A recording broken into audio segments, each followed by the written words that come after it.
իսկ որտեղ էին իրենց հայ եկեղեցու հետևորդ համարող այս ոհմակի սազանդարները, երբ իրենց գերագույն գլխավոր աղանդավորը իրեն համեմատում էր Քրիստոսի հետ։ Հիշում եք, չէ՞, երբ Նիկոլը մի քանի անգամ հրապարակավ իրեն համեմատեց Քրիստոսի հետ, ասելով, որ Հիսուսն էլ է ժողովրդի կողմից մերժվել, ինչպես ինքը։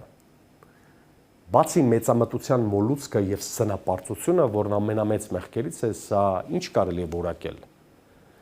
Նիկոլը սրանով փորձում է փոխարինել ավանդական հոգևոր առաջնորդներին նոր մեսիայով, այսինքն իր անձով, ցանկանում է արժեզրկել հայ եկեղեցու հոգևոր առանցքը, ստեղծելով քաղաքական, կրոնական հիբրիդային մի վիճակ։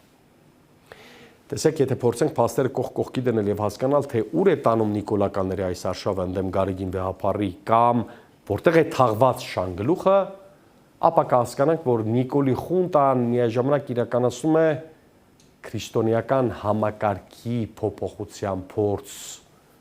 նվազագույն բարձրաձայնում է այդ մասին, իսկ եկեղեցականների քննադատությունը ընդամենը քող է, ծխածածկույթ, նպատակը շատ ավելի խորքային է։